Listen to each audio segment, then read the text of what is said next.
Humaniza para crecer y no parar. Humaniza y tú. No, yo así. Bueno, ¿se me oye bien? Sí. ¿Qué tal? Bueno, buenas tardes a todas y a todos. Gracias por esta presentación y por todas las personas asistentes. Yo soy Nacho. Pues ahora mismo tengo la suerte de coordinar un equipo que se llama Salud entre Culturas. Y vamos a hablar un poquito de cómo afrontamos la interculturalidad, el reto de la interculturalidad, desde una entidad social metida en un hospital público, que tiene como así componentes, bueno, metida exactamente en dos hospitales públicos, uno de Castilla-La Mancha y otro de la Comunidad de Madrid. No me veo muy bien el contenido. Bueno, vamos a hablar de 6 puntos. Vamos a hacer este pequeño recorrido a 2 voces. Una parte la voy a llevar yo y la otra parte mi compañera Laila. Voy a poner el temporizador para no pasarme. Vamos a hablar un poco de que estamos en un mundo en movimiento y no va a dejar de estarlo. Vamos a hablar de que el dato mata el relato, ¿no? Y un poquito de, pues este gran, ¿no? Sabéis que el INE ha identificado que el principal problema de la población española es la inmigración. Vamos a hablar un poquito de cómo son los datos para matar un poquito este relato de problemática, porque yo no lo voy a llamar en ningún momento problemática, lo voy a llamar reto, lo voy a llamar, bueno, pues una necesidad que tenemos como sociedad, y menos mal que la tenemos, porque si no sí que tendríamos un problema y gordo. Y vamos a hablar de mi libro, que se llama Salud entre Culturas, cómo creemos un modelo de éxito. Y luego mi compañera Laila va a pasar ya cómo llevamos esto a lo tangible, ¿no? Al territorio, al hospital, a una consulta, pues hablando de mediación intercultural en una consulta sanitaria y por qué creemos que es un modelo, que es una práctica positivo para todas, para el paciente, para el sistema, para el profesional sanitario. La importancia de la formación, por eso eso de, no, cualquiera que hable un idioma me sirve como intérprete. No, vamos a hablar de la importancia de la formación. Y luego, algunas buenas prácticas que se ponen en marcha desde la propia administración. Y Castilla-La Mancha es un ejemplo en positivo de ello. Mundo en movimiento. No vamos a dejar de movernos, ¿vale? Tenéis, pongo siempre esta imagen del mapa en movimiento, es el día que más aviones se cogieron en el mundo antes de la pandemia, y luego no perdemos el foco de la barca. ¿Os acordáis? La barca fue un icono de la crisis siria del año 2015, ¿vale? La gente nos podemos mover de forma segura, como nos movemos la mayoría de toda la población, que es cogiendo un avión en un sitio y te bajas en otro, pero no olvidemos que tenemos cortocircuitados, de alguna forma, las conexiones entre unos territorios y otros, y por eso obligamos que la gente se mueva y pierda la vida en el recorrido. Pero ¿cómo nos posicionamos de esta forma de ver el mundo, ¿no? Este mapa del mundo a lo mejor nos suena, es el mapa de Peters. Todas tenemos en la cabeza el mapa de Mercator, que es como nos enseñaron geografía, con unas dimensiones distintas. Pero el mundo se parece más a esto, a este que estáis viendo, que al mapa de Mercator, que son unas dimensiones distintas, unas dimensiones como más pequeñitas y donde Europa está en el centro, pero eso es mentira. Europa no está en el centro de ningún sitio. Europa está muy en el norte, como podéis ver ahí, y muy pequeñita. Y fijaros lo grande que es África. En el otro mapa que tenemos en la cabeza, las dimensiones son muy distintas. Y esto es muy importante de cara a cómo nos posicionamos a la gente que tenemos delante. No nos podemos posicionar solo con una visión europocéntrica, digamos, ¿no? Hay que ver el mundo en su conjunto. O verlo así, ¿no? ¿Por qué lo vemos siempre de esa forma, donde el norte siempre está arriba y el sur siempre está abajo, cuando, como dice Mafalda, nos movemos en una esfera que se mueve por el universo, donde nos están haciendo creer que el norte está arriba y el sur está abajo, pero eso es mentira, ¿vale? No alcanzo a leerlo bien, pero es lo que nos viene a contar Mafalda y su amiga Libertad cuando están hablando de qué es esto de que el norte siempre está arriba y el sur siempre está abajo. Entonces, creo que es importante, de cara a la atención que vamos a tener en nuestros sistemas de salud, ver el mundo más como lo ven Mafalda y Libertad, a verlo con esa visión de Mercator, de ese mapa donde Europa está muy en el centro y todo gira en torno a nuestra perspectiva. Paso 2. Dato mata relato. Este estudio que sacaron en la revista de Conversation, basado en epidemiología, o sea, no he venido a decir que hay que atender a la gente porque hay que atenderla, sino me he traído, aunque en la ponencia anterior nos habían hablado, ¿no?, que la evidencia científica igual no hay que usarla tanto. Yo la he traído aquí porque creo que es importante para hablar de estas cuestiones, ¿no? Voy a hacer un recorrido breve por 4 bulos que tienen que ver con pues que la población migrante viene a sobrepasar nuestros sistemas, da igual que sea el de educación, el de salud, el de servicios sociales, el que sea, ¿no? Que los inmigrantes nos invaden, vamos a ver algunos datos sobre eso, que Europa soporta el mayor peso de la inmigración, vamos a ver cómo es realmente los flujos migratorios a nivel mundial, vamos a ver que los inmigrantes nos traen enfermedades, esto es un discurso que habéis escuchado y escuchamos constantemente, y eso es una mentira como un piano, y que los inmigrantes nos roban los recursos. ¿No? Son 4 cosas que seguramente hoy las habrán dicho en televisión, un señor que ha ganado unas elecciones, estoy convencido que lo ha dicho, y mañana las vamos a seguir repitiendo. Pero eso son 4 bulos que se pueden desmontar muy fácilmente. Los inmigrantes nos invaden, dato número 1. Estos son la última información que tiene la Organización Internacional para las Migraciones. En el mundo solo hay un 3% de personas migrantes. Solo. A nivel global, gente que se mueve, que nos hemos movido de un país para otro. Yo soy el primero que he sido un migrante. A ver si pregunto en esta sala, ¿cuántos habéis sido migrantes? Por favor. ¿Vale? Fijaros que poquitos, ¿no? En el mundo solo hay un 3% de población, 281 millones de personas, que decís, bueno, 281 millones son muchas o son pocas. Es el 3% de la población, es migrante. Y la mayoría es migrante interno, es decir, está dentro de su propio país. ¿Vale? Europa soporta el mayor peso de la inmigración. Este estudio que hacen en Estados Unidos analiza cómo son la intensidad de las migraciones en el mundo, ¿no? Si os vais a la figura de colorines, por ejemplo, siempre pongo el ejemplo de la población africana, que es el color azul turquesa, más clarito. El grosor de la flecha indica la intensidad de las migraciones. Y hacia dónde se mueva esa flecha nos indica pues, esa población hacia dónde se dirige. Se puede dirigir hacia dentro de su propio continente o hacia otro continente. Pues si os fijáis, por ejemplo, ¿no? en el icono, en la imagen de la población africana, se mueve principalmente dentro del continente africano, porque es la flecha más gorda. Luego hay otra flecha más finita, digamos, que se mueve hacia el sudeste asiático y otra flecha que se mueve hacia Europa. Y si nos lo traemos a una realidad muy cercana a la nuestra, al contexto español, que es la población latinoamericana, pues por tantos años de conquista y luego por flujos, o sea, por lazos culturales y lingüísticos e idiomáticos, como es normal, si nos vamos a América Latina, que si mal no recuerdo es la flecha morada de arriba, la gran mayoría de población latinoamericana se mueve o dentro del propio continente latinoamericano o hacia el norte de América. No se mueven hacia Europa, no, se mueven dentro de su territorio. El 89% de la población subsahariana se mueve dentro de África. Solo apenas el 10% se mueve a otras partes del mundo. El 83% de la población oriental, de Asia Oriental, se mueve dentro de su territorio, no se mueve en otras partes del mundo. Y de América Latina, el 73%. O sea, Europa no soporta. A Europa no llega la mayoría de población migrante. Los inmigrantes nos traen enfermedades, ¿no? Otro gran relato que hemos escuchado muchas veces. Pues aquí os traigo un pequeño estudio, un estudio europeo que se hizo liderado por el Gobierno español y por la Dirección General de Salud Pública del Ministerio, de cara a analizar, por ejemplo, el VIH, ¿no? Que a todos y a todas el VIH nos dices, bueno, seguro que lo traen de otro sitio porque aquí no puede haber. No, ese estudio, se llama el estudio AMASE, identifica que el 50% de los nuevos casos de personas infectadas por VIH extranjeras en España se producen en España. No lo traen de ningún sitio, se produce aquí, ¿vale?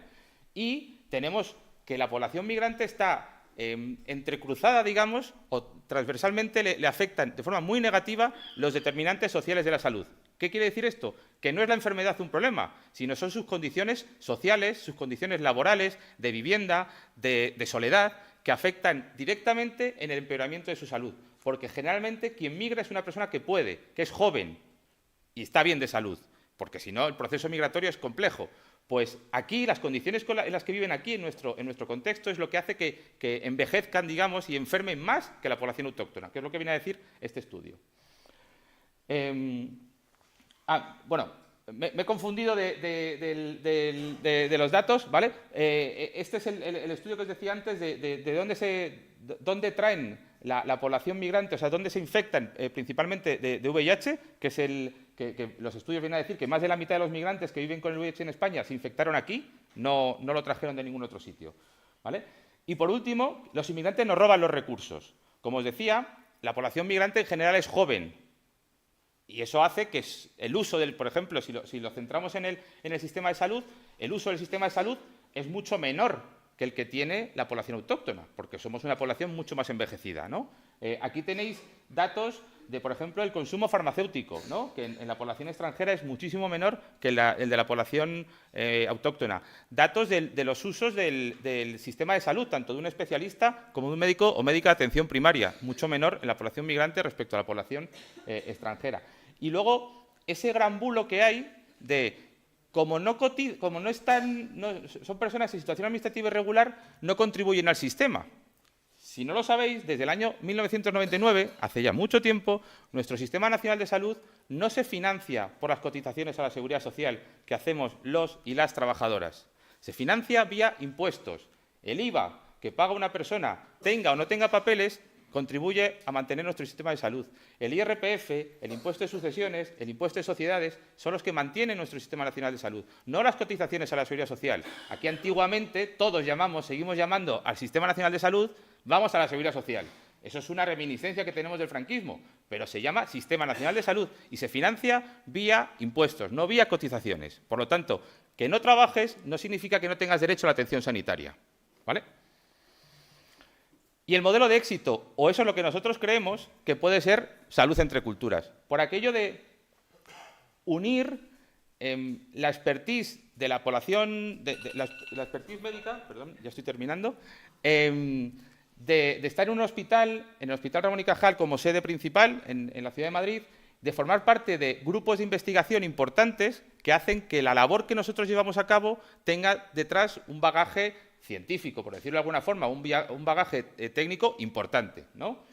Es un equipo multidisciplinar, multicultural, con diversas nacionalidades, por suerte, en el equipo, con diversos idiomas, que ahora lo vamos a poder comprobar, donde, gracias a una intervención integral en 5 áreas, que tiene que ver desde la prevención, el cribado en la población fuera del hospital, la mediación intercultural como eje de todo, la atención especializada a las mujeres migrantes y la salud mental, nos permite abordar el reto de la atención sanitaria a la población migrante desde diversas ópticas, y no solo centrado en la atención en un hospital o en un centro de salud, sino también en la comunidad. Y hasta aquí mi parte.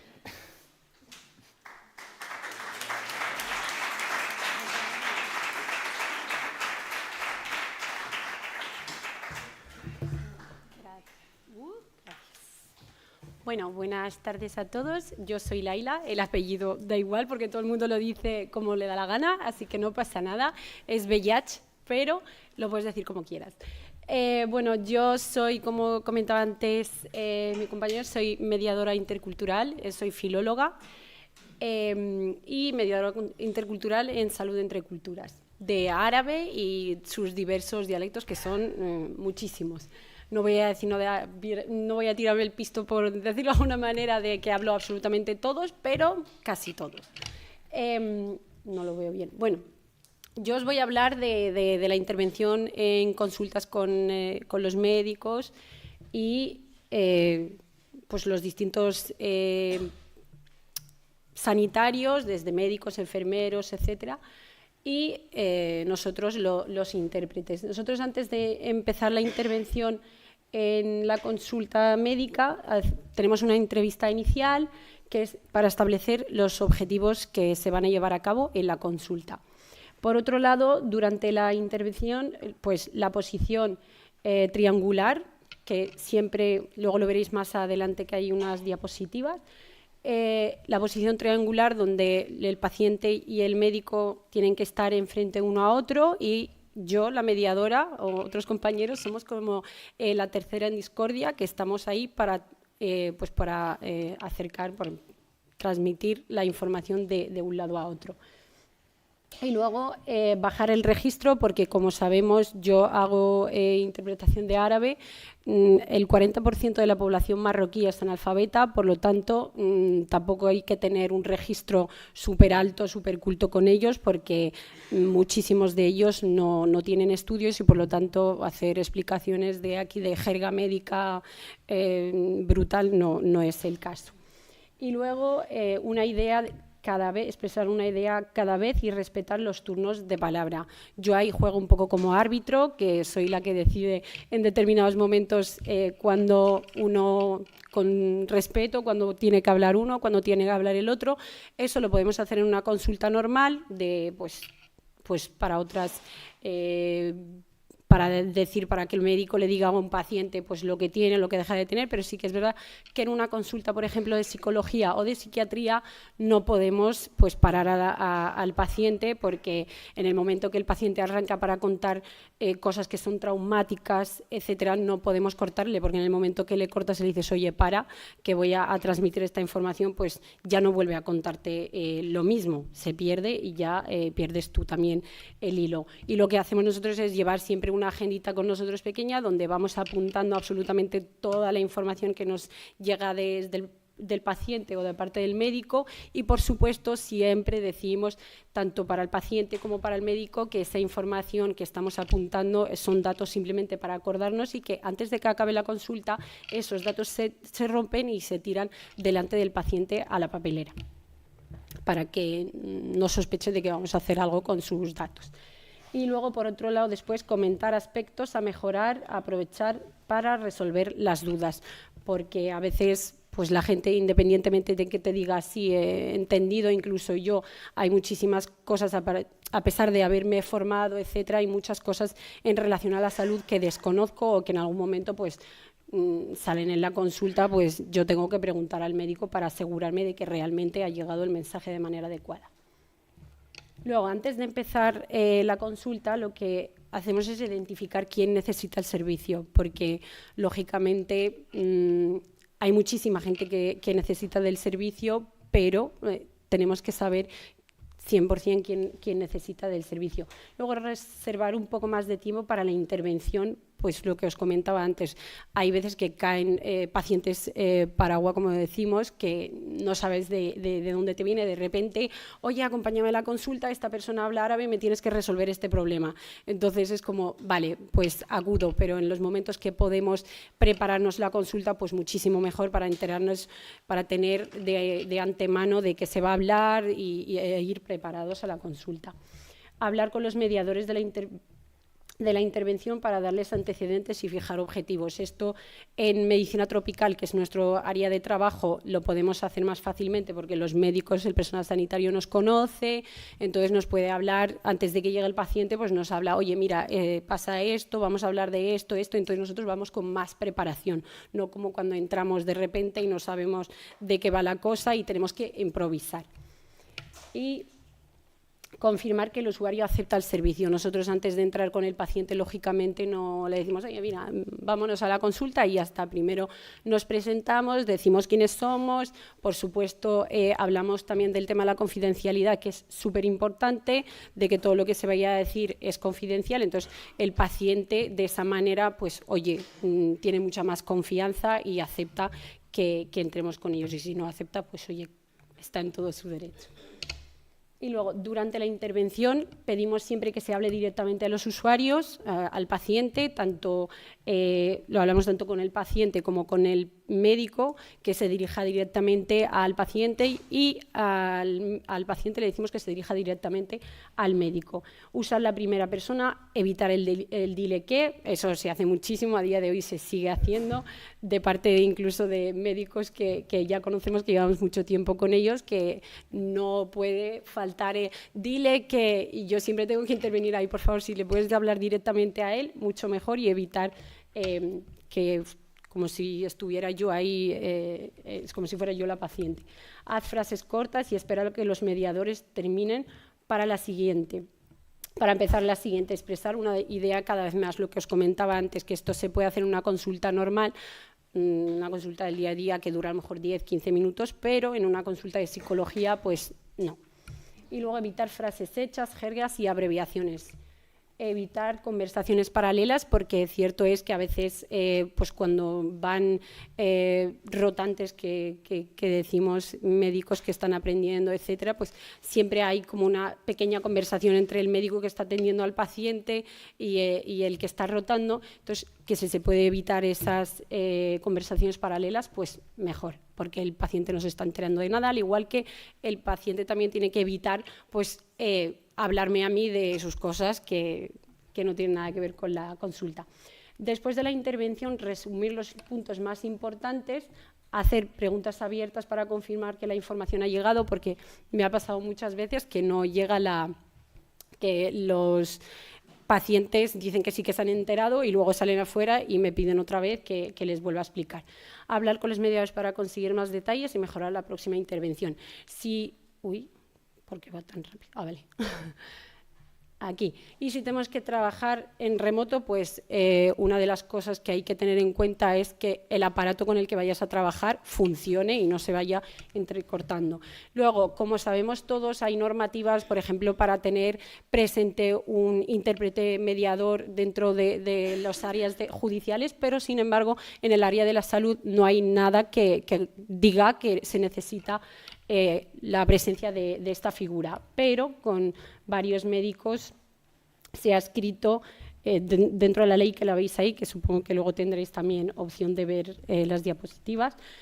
Hay una ley básica reguladora de autonomía del paciente y de derechos y obligaciones en materia de formación y documentación clínica. Los pacientes tienen derecho a escuchar cosas relacionadas a su salud, en su idioma, adaptados también a su cultura, etcétera. Porque si ya hablamos del sistema de salud dentro de España, que es diferente en diferentes comunidades, pues imaginaros trasladarlo de un país a otro es muchísimo más complicado.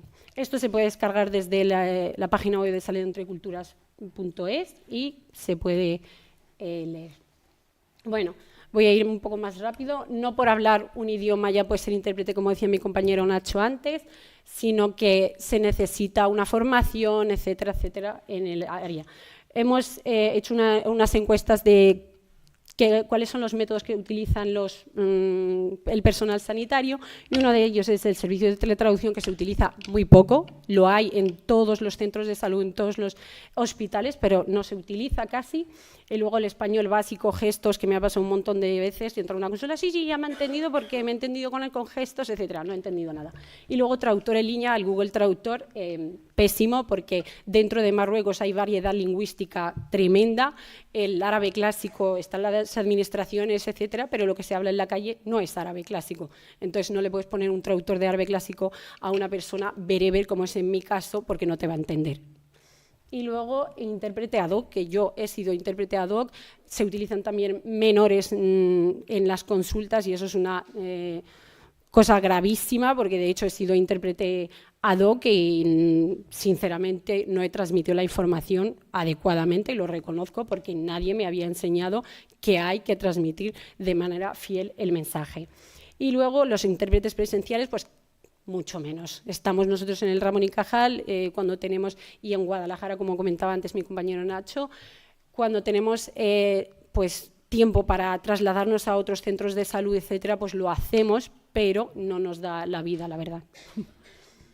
Y luego, peligros de trabajar con un intérprete ad hoc, lo que os decía, la omisión, edición de información y consentidos, tomar el papel del paciente, vulneración del derecho a la confidencialidad y el impacto emocional. Tenemos el curso de mediación intercultural en los servicios públicos, que lo hemos hecho en Elche, en Bilbao, pero este año se ha dado en Madrid, Granada, Guadalajara, que Guadalajara es, la verdad, yo digo que ojalá Madrid tomara un poco de ejemplo de Guadalajara para hacernos, para reconocernos como asociación, para reconocer el trabajo que hacemos, porque yo creo que es un trabajazo, no es por nada, pero creo que es un trabajazo. Y hay distintas bloques que damos dentro de migración, salud, mediación, traducción e interpretación, y luego las prácticas se hacen con nosotros en el Hospital Ramón y Cajal. Algunas buenas prácticas, ponemos ejemplo de Castilla-La Mancha, de Guadalajara, el Hospital de Guadalajara, que fueron desde el hospital quienes nos han visto nuestro trabajo, les ha gustado y han dicho, oye, mira, ¿por qué no implementarlo en el Hospital de Guadalajara? Y estamos allí, también se hace formación al personal sanitario, porque de nada sirve simplemente formar a mediadores, intérpretes, sino que hay que tener también concienciados al personal sanitario, porque somos al final aliadores y tenemos que hacer un trabajo en común. Este es el Hospital de Guadalajara, donde intervinimos los martes y los jueves. Y tenemos una guía de atención a la población migrante, que la tenemos tanto en el formato de online, o sea, se puede descargar desde nuestra página web, y también mi compañero ha dejado unas fuera en la mesa. Esto es un pequeño roleplay de cómo se trabaja con un intérprete en consulta. Pues lo que decía, la confidencialidad súper importante, el tema de hablar en primera persona, explicar a los pacientes y volver a explicar sobre pues, las cosas que se hablen en consulta. Si no ha entendido, pues seguir insistiendo hasta que llegue el mensaje, nunca jamás dejar que el paciente salga con la duda de la consulta. Y esto me da un poquito de goza, pero que lo diga él. No sé, bueno, yo tengo buena voz, creo que se me oye. Es el chascarrillo de terminar, y es que son servicios de mediación, quitando el ejemplo de Castilla-La Mancha, que ha implementado unidades de mediación en varias de las gerencias, pero no es lo habitual. Vamos, es una rara avis en todo esto. Y estos son 2 campañas de microfinanciación que tenemos siempre en marcha, que por €1 al mes se puede colaborar con ello. Era Sí, ahora, eso. El enganche. Y la siguiente diapositiva, ya por terminar. Que, bueno, pensemos que la vida comienza con una migración, y eso es una cosa biológica 100%. Que la reina de Inglaterra no sabía que su nieto no iba a ser tan blanco como ella. Eso también es importante, fijaros a dónde llega el impacto de la migración. Y que luego probablemente si en un cayuco, en una patera, vinieran gritando que son inversores, pues, o futbolistas, ¿no? Seguramente les miráramos desde otro punto de vista. Nada más, aquí tenéis la forma de contactar, nuestros datos, y fuera, como decía mi compañera Laila, hemos dejado algunas guías, es que pesaban bastante, entonces no sé si se habrán llevado ya, y también alguna información. ¿Vale? Pues muchas gracias. Adiós.